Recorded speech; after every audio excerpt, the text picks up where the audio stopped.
दोस्तों नमस्कार। रिवीजन अड्डा यूट्यूब चैनल पे आप सबका स्वागत है। दोस्तों हम सिंधु सभ्यता हड़प्पा सभ्यता के पीवाईक्यू कर रहे थे, ठीक है, जिसमें हम 30 प्रॉब्लम कर चुके थे। आज उसके आगे देखते हैं।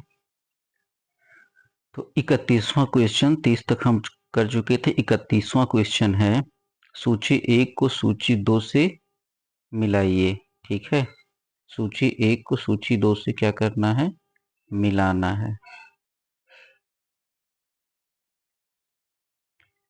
तो मांडा ये कहाँ पे हमें मिलाना है, दायमाबाद, कालीबंगा, राखीगढ़ी।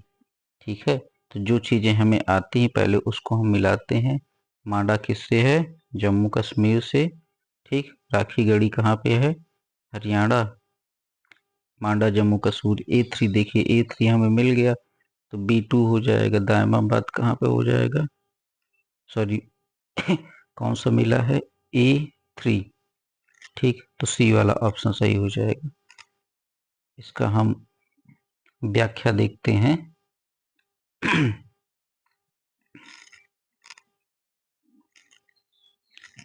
तो व्याख्या में क्या है, ठीक है, मांडा जम्मू कश्मीर, दायमाबाद महाराष्ट्र, कालीबंगा राजस्थान, राखीगढ़ी हरियाणा। ठीक, अगला प्रश्न है मैचिंग का ही है। कह रहा है सूची 1 को सूची 2 से मिलाइए। ठीक है, अब बालू, ठीक है, हड़प्पा पुरास्थल संघ राज्य क्षेत्र, भारत के राज्य क्षेत्र। ठीक, तो बालू ये कहाँ पे है, मांडा ये कहाँ पे है, पाडरी ये कहाँ पे है, हुलास ये कहाँ पे है। तो हुलास कहाँ पे है, उत्तर प्रदेश में। ठीक है, और मांडा कहाँ है, जम्मू कश्मीर में। अब आप देखो मिला लिया B2D4, तो ऑप्शन में देखिए B2D4 कहाँ पे है। ठीक, B2 और D4, तो ऑप्शन ए आप B2D4 यहाँ पे भी है, B2D1, B2D1 मिला था। चलिए इसकी व्याख्या देख लेते हैं। बालू कहाँ पे है, हरियाणा में है। मांडा जम्मू एवं कश्मीर में। पाडरी गुजरात में। हुलास उत्तर प्रदेश में। ठीक है, आगे देखते हैं। तो अगला प्रश्न हमारा है, हड़प्पा संस्कृति के निम्नलिखित स्थलों में से कौन सिंध में अवस्थित है। ठीक है, तो हड़प्पा, मोहनजोदड़ो, चन्होदड़ो और सुतकोतरा, तो ये इनमें से कौन सा स्थल सिंध में स्थित है। ठीक है, कौन सा स्थल कहाँ पे स्थित है, सिंध में स्थित है। तो देखते हैं इसकी व्याख्या। उपयुक्त विकल्पों में हड़प्पा पाकिस्तान के पंजाब में, मोहनजोदड़ो तथा चन्होदड़ो दोनों सिंध प्रांत में तथा सुरकोटदा गुजरात में स्थित है। ठीक है, तो सुरकोटदा कहाँ पे है, गुजरात में स्थित है आपका, और मोहनजोदड़ो और चन्होदड़ो ये कहाँ पे है, सिंध पाकिस्तान में। ठीक है, पंजाब के। 34वां प्रश्न, मोहनजोदड़ो निम्न में से कहाँ पर स्थित है। अब मोहनजोदड़ो कहाँ पे स्थित है, तो यह है पाकिस्तान के सिंध प्रांत में। मोहनजोदड़ो कहाँ पे है, पाकिस्तान के सिंध प्रांत में। 35वां प्रश्न, चन्होदड़ो के उत्खनन का निर्देशन किया था। तो चन्होदड़ो के उत्खनन का निर्देशन कौन किया था, HD संकलिया जी ने। यहाँ पे है, यहाँ पे नहीं है, तो यहाँ पे JH मैके का नाम है। मोहनजोदड़ो से लगभग 130 किलोमीटर दक्षिण पूर्व में स्थित चन्होदड़ो की खोज सर्वप्रथम 1931 में NG मजूमदार ने किया था। वर्ष 1935-36 में मैके ने यहाँ उत्खनन करवाया था। ठीक है, आगे देखते हैं। अगला प्रश्न है, सिंधु घाटी सभ्यता का कौन सा स्थान अब पाकिस्तान में है। ठीक है, तो कुछ नाम दिए गए हैं, इनमें से कौन सा स्थान पाकिस्तान में है। तो कालीबंगा है, या हड़प्पा, या फिर लोथल, या फिर आलमगीरपुर। तो आलमगीरपुर तो आपको अच्छे से पता है कहाँ पे है, उत्तर प्रदेश में। कालीबंगा राजस्थान में है। ठीक है, हड़प्पा कहाँ पे है बताइए, हड़प्पा रावी नदी के तट पे स्थित है। तो हड़प्पा ही कहाँ पे है, ये पाकिस्तान में। ठीक है, कहाँ पे, मांड गोमरी जिला, वर्तमान में कहाँ पे, साहिवाल। इसकी व्याख्या देखिए। हड़प्पा के अवशेष आधुनिक पाकिस्तान के मांडगोमरी वर्तमान साहिवाल जिले में स्थित है। यह स्थल रावी नदी के तट पर स्थित था, जबकि कालीबंगा राजस्थान के हनुमानगढ़ जिले में, लोथल गुजरात प्रांत में तथा आलमगीरपुर उत्तर प्रदेश में स्थित है। ठीक। रंगपुर, जहां हड़प्पा की समकालीन सभ्यता थी। रंगपुर कहाँ पे है बताइए? पंजाब में नहीं, पूर्वी उत्तर प्रदेश, सौराष्ट्र में, राजस्थान में। तो ऑप्शन क्या सही हो जाएगा? सौराष्ट्र। रंगपुर कहाँ? रंगपुर जहां हड़प्पा की समकालीन सभ्यता थी, ये कहाँ पे है? सौराष्ट्र में। इसकी व्याख्या देखते हैं। रंगपुर गुजरात के सौराष्ट्र क्षेत्र में स्थित है। यहाँ से प्राक हड़प्पा, हड़प्पा और उत्तर हड़प्पा कालीन सभ्यता के साक्ष्य मिले हैं। तो हमारा 38वां प्रश्न, दधीरी एक परवर्ती हड़प्पीय पुरा स्थल है। ठीक है, तो ये कहाँ पे है? दधेरी एक परवर्ती हड़प्पी पुरा स्थल है। तो ये कहाँ पे है? ऑप्शन ए हमारा है जम्मू का, बी है पंजाब, सी है हरियाणा, डी है उत्तर प्रदेश। तो ऑप्शन कौन सा सही हो जाएगा? बी। कहाँ पे स्थित है? पंजाब में। दधेरी एक परवर्ती पुरा स्थल है जो पंजाब के लुधियाना जिले में गोविंदगढ़ के पास स्थित है। दधेरी स्थल चित्रधूसर मृदभांड काल से संबंधित है, जो कि आर्यों की आगमन का काल भी है। ठीक है, आर्यों के आगमन का काल भी है। दधेरी स्थल चित्रधूसर मृदभांड काल से संबंधित है। अगला प्रश्न देखते हैं। सिंधु सभ्यता का कौन सा स्थान भारत में स्थित है? तो सिंधु सभ्यता का जो लोथल है ये भारत में स्थित है। ठीक है, व्याख्या देखते हैं। सिंधु सभ्यता से संबंधित लोथल नामक पूरा स्थल गुजरात के अहमदाबाद जिले में भोगवा नामक नदी के तट पर सरगवल गांव के समीप स्थित है। हड़प्पा और मोहनजोदड़ो पाकिस्तान में स्थित हैं। ठीक है, इसको ध्यान रखिएगा। हड़प्पा और मोहनजोदड़ो कहाँ पे स्थित हैं? तो ये पाकिस्तान में स्थित हैं। 40वां प्रश्न हमारा है, वह हड़प्पी नगर जिसका प्रतिनिधित्व लोथल का पूरा स्थल करता है। ठीक है, वह हड़प्पा नगर जिसका प्रतिनिधित्व लोथल का पूरा स्थल करता है किस नदी पर स्थित है? अब लोथल कहाँ पे स्थित है? तो ये है भोगवा नदी पे। ठीक है, लोथल कहाँ स्थित है? भोगवा नदी पे। तो इसकी व्याख्या देखते हैं। हड़प्पी नगर लोथल गुजरात के अहमदाबाद जिले में भोगवा नदी के किनारे स्थित है। यहाँ की सर्वाधिक महत्वपूर्ण उपलब्धि हड़प्पा कालीन बंदरगाह है। क्या मिला है? गोदीवाड़ा। ठीक। अगला प्रश्न, हड़प्पा सभ्यता स्थल लोथल स्थित है। फिर से वही आ गया, तो क्या हो जाएगा? ऑप्शन हमारा गुजरात। सिंधु घाटी सभ्यता का पत्तनगर क्या था? लोथल था, और ये कहाँ पे स्थित है? गुजरात में। देखिए, एक ही टाइप के 3 प्रश्न पूछे गए हैं। तो अगर आप PYQ कर लेते हैं तो आपका बहुत सारा सिलेबस कंप्लीट हो जाएगा। निम्नलिखित में से कौन सा हड़प्पा का बंदरगाह है? ठीक है, लोथल है। निम्न में से किस हड़प्पा कालीन स्थल से हल्का टेराकोटा प्राप्त हुआ है? अब हल्का टेराकोटा कहाँ से प्राप्त हुआ है? धौलावीरा से नहीं, कालीबंगा से नहीं, ठीक है, लोथल से नहीं। ये कहाँ से प्राप्त हुआ है? बनावाली से। ठीक है, हरियाणा के फतेहाबाद जिले में स्थित बनावाली से हल्का टेराकोटा प्राप्त हुआ है। अगला प्रश्न देखते हैं, 45वां। निम्नलिखित में से कौन सा सिंधु घाटी सभ्यता से संबंधित स्थल नहीं है? तो सीधे सीधे दिख रहा है पाटलिपुत्र। ठीक है, ये मगध कालीन राज के टाइम पे दिखा होगा। कालीबंगा, रोपड़, लोथल। ठीक है, तो पाटलिपुत्र सिंधु घाटी सभ्यता से संबंधित नहीं है। ठीक, इसकी व्याख्या देखते हैं। कालीबंगा, रोपड़ तथा लोथल सिंधु घाटी सभ्यता से संबंधित स्थल हैं, जबकि पाटलिपुत्र महाजनपद कालीन एक प्रमुख नगर है। फिर 46वां प्रश्न क्या है? भारत में हड़प्पा का बृहद स्थल है राखीगढ़ी, धौलावीरा, कालीबंगा, लोथल। ठीक है, तो हरियाणा के हिसार जिले में स्थित राखीगढ़ी हड़प्पा सभ्यता का सबसे बड़ा स्थल है। मोहनजोदड़ो हड़प्पा और गनवेरी वाला पाकिस्तान तथा राखीगढ़ी एवं धौलावीरा भारत हड़प्पा सभ्यता के 5 बृहद स्थलों की श्रेणी में आते हैं। भारत का सबसे बड़ा हड़प्पन पुरा स्थल, ठीक है, D, option D, Rakhigarhi. Bharat का सबसे बड़ा हड़प्पनपुरा स्थल राखीगढ़ी।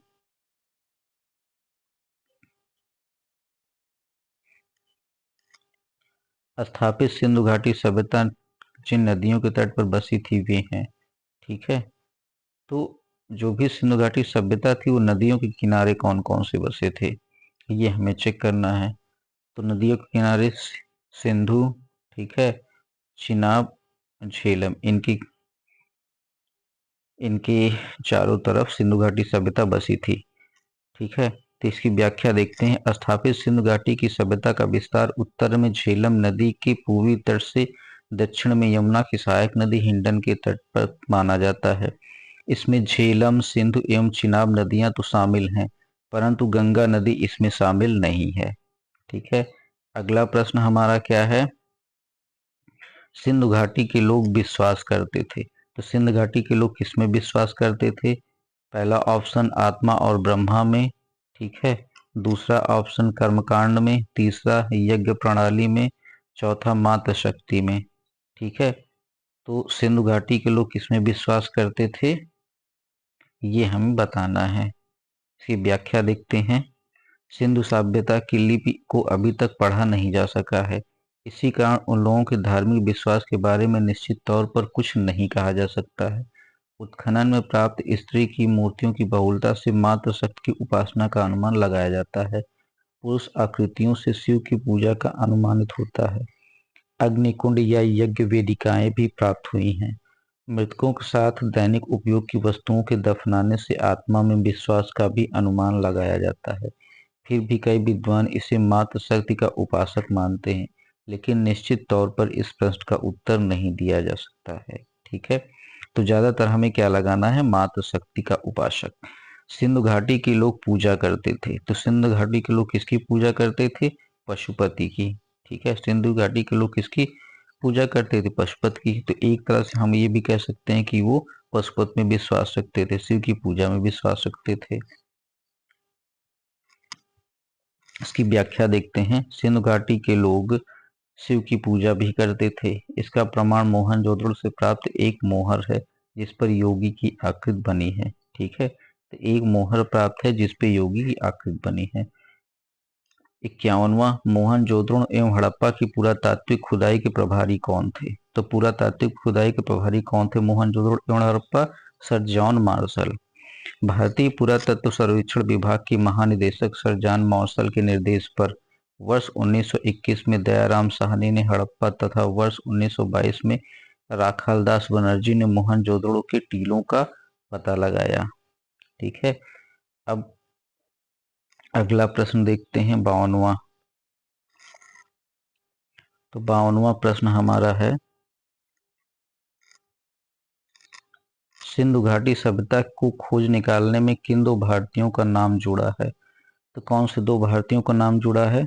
राखालदास बनर्जी तथा दयाराम साहनी। ठीक है, इन्हीं का नाम जुड़ा है। सिंधु घाटी सभ्यता को खोज निकालने में जिन दो भारतीयों का नाम जुड़ा है वे कौन है? राखालदास बनर्जी तथा दयाराम साहनी। अगला प्रश्न, निम्नलिखित में से कौन सुमेलित नहीं है? अब ये सुमेलित करने वाला है, तो सीधे सीधे इसकी हम व्याख्या देख लेते हैं। हड़प्पा का उत्खनन दयाराम साहनी, लोथल का उत्खनन एस.आर. राव, सुरकोटता का उत्खनन जे.पी. जोशी, जबकि धौलावीरा का उत्खनन बी.के. थापड़ ने नहीं किया। ठीक है, तो कौन सा मैचिंग नहीं है? ये वाला मैचिंग नहीं, धौलावीरा। धौलावीरा किसने किया था? R.S. वेस्ट ने। ठीक है, कौन किया था? R.S. वेस्ट जी ने। ठीक, 54वां देखते हैं। हड़प्पा का उत्खनन करने वाला प्रथम पुरातात्विकविद जो उसके महत्व को नहीं समझ सका। तो ए कनिंघम जी थे जो हड़प्पा की खुदाई के महत्व को समझ ही नहीं पाए थे। क्यों नहीं समझ पाए थे, आइए व्याख्या में देखते हैं। ए कनिंघम महोदय ने भारतीय उपमहाद्वीप के ऐतिहासिक महत्व के टीलों की खोज की थी, किंतु वह हड़प्पा के टीलों के महत्व को समझ नहीं सके। अब अगला प्रश्न कौन सा है? 55वां प्रश्न है, निम्नलिखित में कौन हड़प्पा और मोहनजोदड़ो के उत्खनन से संबंधित नहीं थे? तो कौन संबंधित नहीं थे? R.D. बनर्जी या के एन दीक्षित या M.S. वत्स या फिर B.A. स्मिथ। ठीक है, तो हमारा आंसर हो जाएगा बी ए स्मिथ। वर्ष 1921 में दयाराम साहनी ने हड़प्पा का सर्वेक्षण किया। वर्ष 1926 में माधव स्वरूप वर्ष हड़प्पा के सर्वेक्षण से संबंधित रहे। मोहनजोदड़ो की खोज सर्वप्रथम 1922 में राखालदास बनर्जी ने की थी तथा इसके पुरातात्विक महत्व की ओर ध्यान आकर्षित किया। इनके अतिरिक्त कुछ अन्य विद्वान K N Dikshit, Ernest Mackay, R L. Stein, A Ghosh, J P. Joshi आदि ने भी इस सभ्यता की खोज में महत्वपूर्ण योगदान दिया। अतः स्पष्ट है कि वी.ए. स्मिथ हड़प्पा सभ्यता की खोज से संबंधित नहीं थे, बल्कि ये भारतविद एवं कला इतिहास के रूप में प्रसिद्ध थे। ठीक है, अगला प्रश्न हमारा क्या है? सिंधु सभ्यता की विकसित अवस्था में निम्नलिखित में से किस स्थल से घरों में कुएं के अवशेष मिले हैं? तो घरों में कुएं के अवशेष कैसे मिले हैं, कहाँ से मिले हैं? हड़प्पा, कालीबंगा, लोथल या मोहनजोदड़ो? व्याख्या देखते हैं इसकी। ठीक है, जय नारायण पांडे की पुस्तक पुरातत्व विमर्श के पृष्ठ संख्या 386 के अनुसार सिंधु सभ्यता के अधिकांश नगरों के लगभग प्रत्येक घर में निजी कुएं एवं स्नानागार मिले हैं। पानी के निकास के लिए नालियों की व्यवस्था थी। रामशरण शर्मा की पुस्तक प्राचीन भारत का इतिहास के पृष्ठ 78 के अनुसार कालीबंगा के प्रायः सभी घरों में कुएं थे। ठीक है, कालीबंगा के सभी घरों में कुएं थे। फिर देखिए कूट मिलाने वाला आ गया। ठीक है, निम्नलिखित में आने का सही कालानुक्रम। ठीक है, सबसे खतरनाक क्वेश्चन यही रहते हैं कालानुक्रम वाले। तो देखिए इसका ऑप्शन कौन सा सही हो जाएगा? डी। तो सबसे पहले क्या? नगर संस्कृत, फिर लोहे का हल, फिर आहत मुद्रा, चांदी के सिक्के, उसके बाद फिर सोने के सिक्के आए। इसकी व्याख्या देखते हैं। भारत में सबसे प्राचीन सभ्यता हड़प्पा सभ्यता अपनी नगर योजना के लिए विख्यात है। हड़प्पा सभ्यता की नगर योजना का आधार सामग्री मोहनजोदड़ो, हड़प्पा, चन्होदड़ो, कालीबंगा, लोथल, सुरकोटा तथा बनावाली से प्राप्त होती है। सिंधु घाटी की सभ्यता कांस्य कालीन है। लोहे का ज्ञान कांस्य के बाद वैदिक काल में लगभग 1000 ईसा पूर्व में हुआ। भारत में सबसे प्राचीन सिक्के आहत मुद्रा के रूप में 6ठी शताब्दी ईसा पूर्व में अस्तित्व में आए। ठीक है, तो आहत मुद्रा 6ठी शताब्दी ईसा पूर्व में आए थे।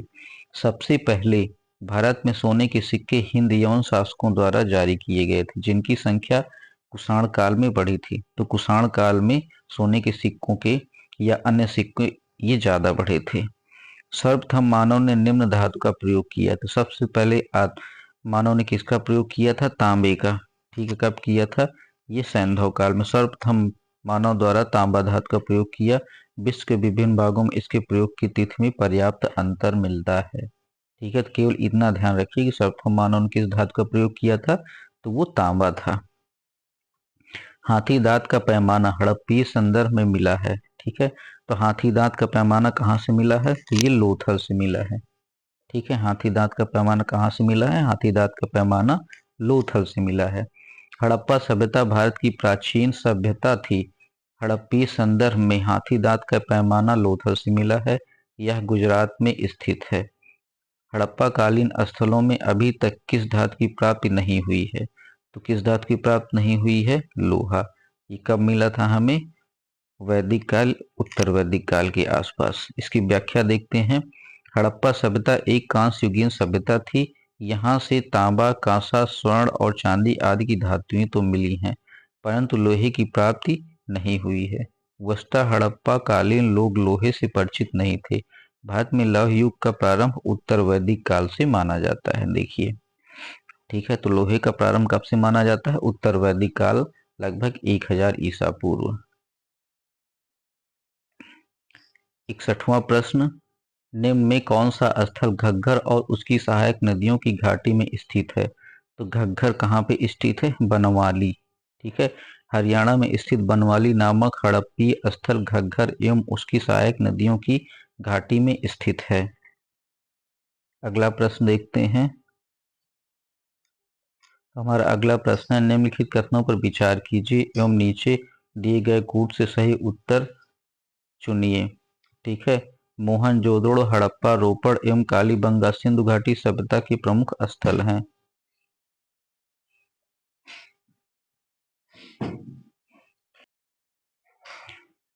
ठीक, मोहनजोदड़ो हड़प्पा रोपड़ एवं कालीबंगा सिंधु घाटी सभ्यता के प्रमुख स्थल हैं। हड़प्पा के लोगों ने सड़कों तथा नालियों के जाल के साथ नियोजित शहरों का विकास किया। ठीक है, तो इसमें ऑप्शन ए और मतलब पहला और दूसरा दोनों सही होंगे। इसकी व्याख्या देखते हैं। हड़प्पा मोहनजोदड़ो रोपड़ लोथल एवं कालीबंगा सिंधु घाटी सभ्यता के प्रमुख स्थल हैं। सैंधव सभ्यता में सड़कें एक दूसरे को समकोण पर काटती थीं। सड़कों के किनारे पर पकी नालियां बनाई जाती थीं, ठीक है, जिन्हें बड़ी ईंटों अथवा पत्थर के टुकड़ों से ढका जाता था।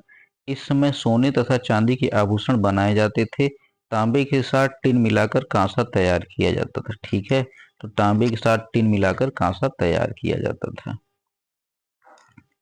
63वां प्रश्न, मोहनजोदड़ो तथा हड़प्पा नगर अब विलुप्त हो गए। ये हमारा कथन है। कारण इसका क्या होगा? वह खुदाई के दौरान प्रकट हुए थे। ठीक है, तो अब इसका जो ऑप्शन है वो बी सही है। क्यों सही है? ए और आर दोनों सही हैं, किंतु आर इसका सही स्पष्टीकरण नहीं है। अब क्यों नहीं है इसकी व्याख्या में देखते हैं। तो मोहनजोदड़ो के सिंध प्रांत के लरकाना जिले में सिंधु नदी के दाएं तट पर स्थित है। ठीक है, मोहनजोदड़ो वर्तमान पाकिस्तान के सिंध प्रांत के लरकाना जिले में सिंधु नदी के दाएं तट पे स्थित है। ठीक है, मोहनजोदड़ो कहाँ पे है? सिंधु नदी के दाएं तट पे। पाकिस्तान वर्तमान पाकिस्तान के पंजाब प्रांत के साहिवाल मांटगोमरी जिले में रावी नदी के बाएं तट पर स्थित है। ठीक है, तो हड़प्पा कहाँ पे है? रावी नदी के बाएं तट पे, जबकि मोहनजोदड़ो सिंधु नदी के दाएं तट पे स्थित है। नगर सैंधव सभ्यता के दो प्रमुख नगर थे, जिनकी खोज उत्खननों के दौरान क्रमशः राखालदास बनर्जी तथा दयाराम साहनी ने की थी। ठीक है, इनकी खोज कौन किया था? मोहनजोदड़ो की राखालदास बनर्जी और हड़प्पा की दयाराम साहनी ने। वर्तमान में ये नगर मृतप्राय स्थिति में है। इस प्रकार कथन और कारण दोनों सही, किंतु कारण कथन की सही व्याख्या नहीं करता है। तो इसमें हमें क्या ध्यान रखने योग्य है? ठीक है, तो हमें पहले ये ध्यान रखना कि सिंधु नदी के दाएं तट पे स्थित है क्या? मोहनजोदड़ो, और हड़प्पा रावी नदी के बाएं तट पे स्थित है।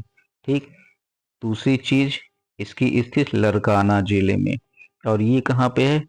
पंजाब की साहिवाल, जिसको मांटगोमरी बोला जाता है। ठीक है, तो इतने पॉइंट हैं इस व्याख्या में ध्यान रखने लायक।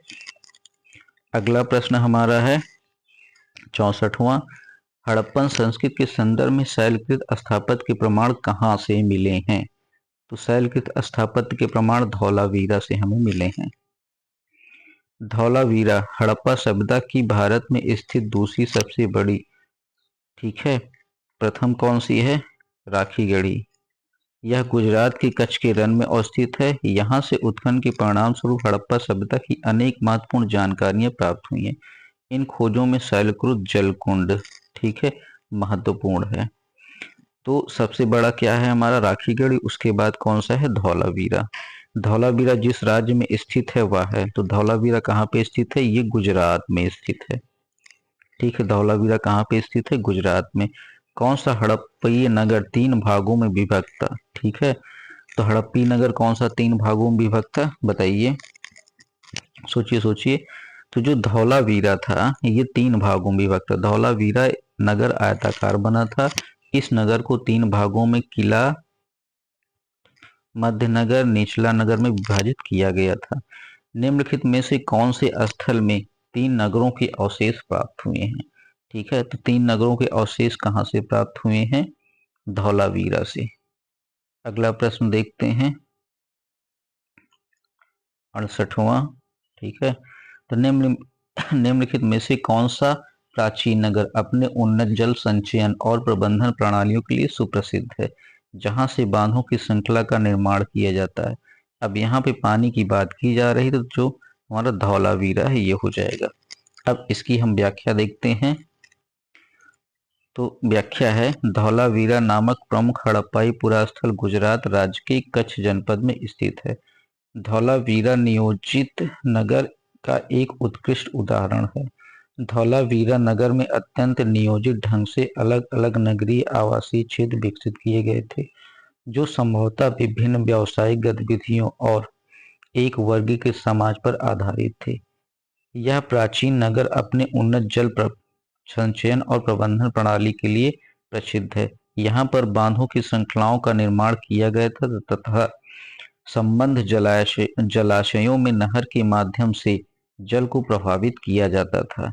यहाँ से जल संचयन प्रणालियों तथा जल निकासी प्रणालियों के साथ साथ वास्तुशिल्प एवं तकनीकी रूप से विकसित सुविधाओं में नजर आने वाली उत्कृष्ट तकनीकी प्रगति स्थानीय सामग्री की डिजाइन, कार्यान्वयन और प्रभावकारी उपयोग में स्पष्ट रूप से परिलक्षित होती है। ठीक। 69वां क्वेश्चन, एक उन्नत जल प्रबंधन व्यवस्था का साक्ष्य प्राप्त हुआ है। ये कहाँ से प्राप्त हुआ है? धौलावीरा से। उन्नत जल प्रबंधन का साक्ष्य कहाँ से प्राप्त हुआ है? तो ये धौलावीरा से प्राप्त हुआ है। अभी अभी हम व्याख्या देखे हैं। ठीक। अब 17वां प्रश्न क्या है? 70, निम्नलिखित में से किस स्थल से द्विशव संस्कार, ठीक है, अब द्विशव संस्कार डबल बरियल का प्रमाण कहाँ से मिला है? बताइए कहाँ से मिला है भाई? लोथल से सर्वाधिक 3 युगल समाधि प्राप्त हुई। कालीबंगा से 1 युगल समाधि का प्रमाण मिला है। राखीगढ़ी से भी युगल समाधि प्राप्त हुई है। ठीक। यदि संख्या के माना जाए तो विकल्प सी सही होगा और प्रमाण से माना जाए तो विकल्प सी एवं डी सही होगा। तो ये कंफ्यूजिंग वाला क्वेश्चन है। अगला प्रश्न देखते हैं। हड़प्पन स्थल सनौली के अभी हाल में उत्खनन से प्राप्त हुए हैं। ठीक है, तो सनौली से हमें क्या प्राप्त हुआ है? मानव समाधान। ठीक। उत्तर प्रदेश के बागपत जिले में, अब इसको ध्यान रखिए कि सनौली है कहाँ। उत्तर प्रदेश के बागपत जिले में बरौत तहसील के सनौली नामक हड़प्पन पुरास्थल से क्रमबद्ध रूप से 125 मानव समाधान प्राप्त हुए हैं, जिनकी दिशा उत्तर से दक्षिण है। इन समाधानों के साथ दैनिक उपयोग की वस्तुएं भी मिली हैं, जिनमें गहने प्रमुख हैं। इनके साथ ही कुछ जानवरों की हड्डियां भी मिली हैं। तो ये कुत्ते की हड्डियां हो सकती हैं। ठीक है, तो इसमें हमें क्या ध्यान रखने योग्य बात है कि सनौली उत्तर प्रदेश के बागपत जिले में है। ठीक है, कौन सी तहसील? बरौत। यहाँ से क्या हमें मिला है? 125 मानव समाधान। ठीक है, जिनको उत्तर से दक्षिण में दफनाया गया है। 72वां हमारा कौन सा प्रश्न है? हड़प्पा सभ्यता का स्थल मांडी भारत के किस राज्य में स्थित है? तो मांडी कहाँ पे है? या मांडा।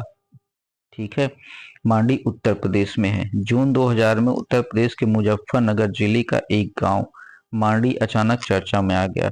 बखरा ब्लॉक के में स्थित मांडी गांव में एक खेत में खुदाई के दौरान प्राचीन आभूषण मिले, सिक्के, बर्तन आदि मिले। इसे हड़प्पा सभ्यता से जोड़कर देखा गया था।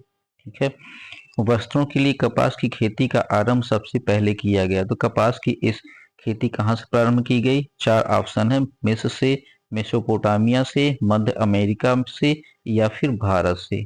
ठीक है, तो कहाँ से की गई बताइए? तो ये भारत से की गई है। ठीक है, वस्त्रों के लिए कपास की खेती का आरंभ भारत से किया गया है। अगले इसकी व्याख्या देखते हैं। वस्त्रों के लिए कपास का उत्पादन सर्वप्रथम भारत में किया गया। वर्ष 1922 में राखालदास बनर्जी के नेतृत्व में सिंधु नदी के किनारे स्थित मोहनजोदड़ो, वर्तमान पाकिस्तान के लड़काना जिले में स्थित उत्खनन से कपास के सूत की प्राप्त की गई थी। ठीक है, अब 74वां प्रश्न हमारा क्या है? निम्नलिखित में से कौन सा से लक्षण सिंधु सभ्यता के लोगों का सही चित्रण करता है? ठीक है, तो सिंधु सभ्यता के लोगों का सही चित्रण कौन सा करता है, ये हमें बताना है। उनके विशाल महल और मंदिर होते थे। वे देवी देवताओं और दोनों की पूजा करते थे। वे युद्ध में घोड़ों द्वारा खींचे गए रथों का प्रयोग करते थे। ठीक है, तो अब इसमें क्या कह रहा है? कौन सा से लक्षण सिंधु सभ्यता के लोगों को सही चित्रण करता है, करते हैं? तो सही चित्रण कौन सा कर रहा है? ठीक है, वे देवियों और देवताओं दोनों की पूजा करते थे, क्योंकि कहीं पे पशुपति की, कहीं पे माता शक्ति की पूजा हुई है। तो ऑप्शन हमारा बी सही हो जाएगा। इसकी व्याख्या देखते हैं। वर्तमान तक वर्तमान तक सिंधु घाटी सभ्यता के स्थलों की खुदाई में किसी मंदिर अथवा पूजा स्थल के साक्ष्य प्राप्त नहीं हुए हैं। अतः इस सभ्यता के धार्मिक जीवन का एकमात्र स्रोत यहाँ पाई गई मिट्टी और पत्थर की मूर्तियां एवं मोहरे हैं। इनसे यह ज्ञात होता है कि यहाँ मात्र देवी पशुपति शिव तथा लिंग एवं योनि पूजा, पीपल नीम आदि पेड़ों एवं नाग आदि जीव जंतुओं की उपासना प्रचलित थी। पशुओं में हाथी, बाघ, भैंसा, गैंडा, घड़ियाल के चित्र मिले हैं, लेकिन घोड़े का चित्र का अभाव है। हालांकि घोड़े की अस्थियां लोथल, सुरकोदा एवं कालीबंगा इत्यादि स्थलों से प्राप्त हुई हैं। देखिए, घोड़े की अस्थियां हमें मिली हैं लोथल से, सुरकोदा एवं कालीबंगा से। फिर भी घोड़े का उपयोग युद्ध के रथ को खींचने के लिए नहीं किया जाता था, ऐसे साक्ष्य का अभाव है। ठीक है, तो इसमें हमें कौन कौन सी बात ध्यान रखनी है? इसमें हमें ये ध्यान रखना है कि पूजा किस किस चीज की जाती थी। मात्र देवी पशुपति शिव, ठीक है, लिंग योनि पीपल नीम आदि की। पशु हमें कौन कौन से मिले हैं? हाथी, बाघ, भैंसा, गैंडा, घड़ियाल, इनके चित्र मिले हैं। घोड़े के चित्र का अभाव है, लेकिन घोड़े की अस्थियां हमें मिली हैं कहाँ से? लोथल, सुरकोटा, कालीबंगा से। इतनी चीजें ध्यान रखने योग्य हैं। 75वां प्रश्न देखते हैं। ठीक, सिंधु घाटी सभ्यता के संदर्भ में निम्नलिखित कथनों पर विचार कीजिए। यह प्रमुखतः लौकिक सभ्यता थी तथा इसमें धार्मिक तत्व यद्यपि उपस्थित था, वर्चस्वशाली नहीं था। ठीक है, उस काल में भारत में कपास से वस्त्र बनाए जाते थे। अब हमें ये चेक करना है कि कौन से कथन सही हैं। ठीक है, सही की बात कर रहा है।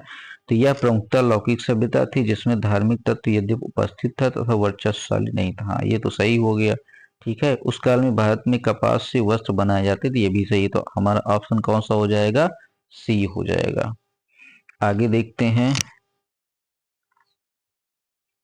तो हमारा 76वां प्रश्न है, निम्न स्थानों पर किस एक स्थान पर, ठीक है, किस एक स्थान पर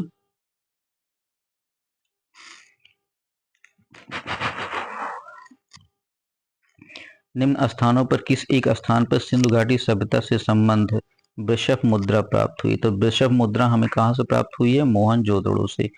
मोहनजोदड़ो से प्राप्त कुबड़ वाले बैल की आकृति युक्त मुहर की कलात्मक की भूरी भूरी प्रशंसा मार्शल महोदय ने की। इसमें बैल के अंगों से उभार और शरीर के अनुपात में विशिष्टता दिखाई गई है। 77वां प्रश्न देखते हैं। निम्नलिखित में से किस पशु का अंकन हड़प्पा सभ्यता संस्कृत की मोहरों पर नहीं मिलता है? तो किसका नहीं मिलता है? घोड़े का, जबकि इसके अस्थियां मिली हैं लूथल सुटकोटा से।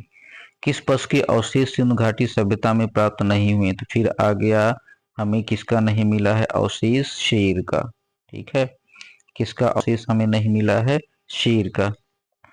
दिए गए विकल्पों में गाय और हाथी के अवशेष तो सिंधु घाटी सभ्यता से प्राप्त हुए हैं, किंतु घोड़े के अवशेष सिंधु घाटी की सभ्यता से प्राप्त होने के संबंध में विद्वानों के मतभेद हैं। आधुनिक उत्खनन के निष्कर्ष में अनेक विद्वान घोड़े के अवशेष के सिंधु घाटी सभ्यता प्राप्त होने की अभिमत की पुष्टि की है। दूसरी ओर सिंधु घाटी की सभ्यता के उत्खनन में बाघ एवं चीता के अवशेष की प्राप्ति का उल्लेख तो है, किंतु शेर का उल्लेख नहीं। तो हमारा आंसर क्या हो जाएगा? शेर। अगला प्रश्न, मृणमट्टिका पर उत्कीर्ण सिंह युग देवता की कृति प्राप्त हुई है। तो सिंह युग देवता कहाँ से हमें मिले हैं भैया? बताइए जरा। तो सिंह युग देवता हमें जो मिले हैं कालीबंगा से मिले हैं। कालीबंगा से मणिमट्टिया पर एक और दोहरे सिंह वाले देवता का अंकन मिला है। इसके अतिरिक्त मोहनजोदड़ो से भी सिंह युग देवता का चित्र प्राप्त हुआ है। अब हमारा प्रश्न 80 आ गया, लास्ट। निम्नलिखित में कौन सी सभ्यता नील नदी के तट पर पनपी थी? तो नील नदी के तट पर कौन सी सभ्यता पनपी थी? मिस्र की सभ्यता। इसकी व्याख्या देखते हैं। मिस्र की सभ्यता का विकास नील नदी की द्रोणी में हुआ था। नील नदी विश्व की प्राचीनतम सभ्यताओं का आधार थी। मिस्र को नील नदी का उपहार कहा जाता है। ठीक है, मिस्र को नील नदी का उपहार कहा जाता है क्योंकि इस नदी के अभाव में यह भूभाग रेगिस्तान होता। मिस्र अफ्रीका महाद्वीप में स्थित है। इसकी समकालीन सभ्यताएं सिंधु घाटी सभ्यता तथा मेसोपोटामिया की सभ्यता थी। ठीक है। 81वां प्रश्न, निम्नलिखित सभ्यताओं का उत्तर से दक्षिण का सही क्रम कौन सा है? अब उत्तर से दक्षिण लगाना है। तो एज़टेक, माया, मुइस्का, इंका, ये क्या है? उत्तर से दक्षिण में है। इनकी व्याख्या देखते हैं। एज़टेक सभ्यता का विस्तार मेसो अमेरिका के उत्तरी भाग पर था। मेसो अमेरिका के अंतर्गत मध्य मैक्सिको से लेकर Belize, Guatemala, El Salvador, Honduras, Nicaragua तथा उत्तर कोस्टारिको तक के क्षेत्र सम्मिलित हैं। ठीक है, तो एज़टेक सभ्यता में कौन से क्षेत्र सम्मिलित हैं? मेसो अमेरिका के, ठीक है, Belize, Guatemala, El Salvador, Honduras, Nicaragua तथा उत्तर कोस्टारिका। इस प्रकार एज़टेक सभ्यता का विस्तार मध्य मैक्सिको में पाया। माया सभ्यता का विस्तार मेसो अमेरिका के दक्षिणी भाग अर्थात दक्षिण मैक्सिको से लेकर दक्षिणी ग्वाटेमाला, बेलीज, अल सल्वाडोर एवं होंडुरास तक था। इसके अलावा मुइस्का सभ्यता दक्षिण अमेरिका महाद्वीप के कोलंबिया के पूर्वी भाग में विस्तृत थी, जबकि इंका सभ्यता का विस्तार दक्षिण अमेरिका के पश्चिमी भाग में उत्तर में क्वीटो से लेकर दक्षिण में सेंटियागो तक था। इस प्रकार स्पष्ट होता है कि प्रश्नानुसार दी गई सभ्यताओं का क्रम, ठीक है, इनका क्रम एज़टेक, माया, मुइस्का तथा इंका है।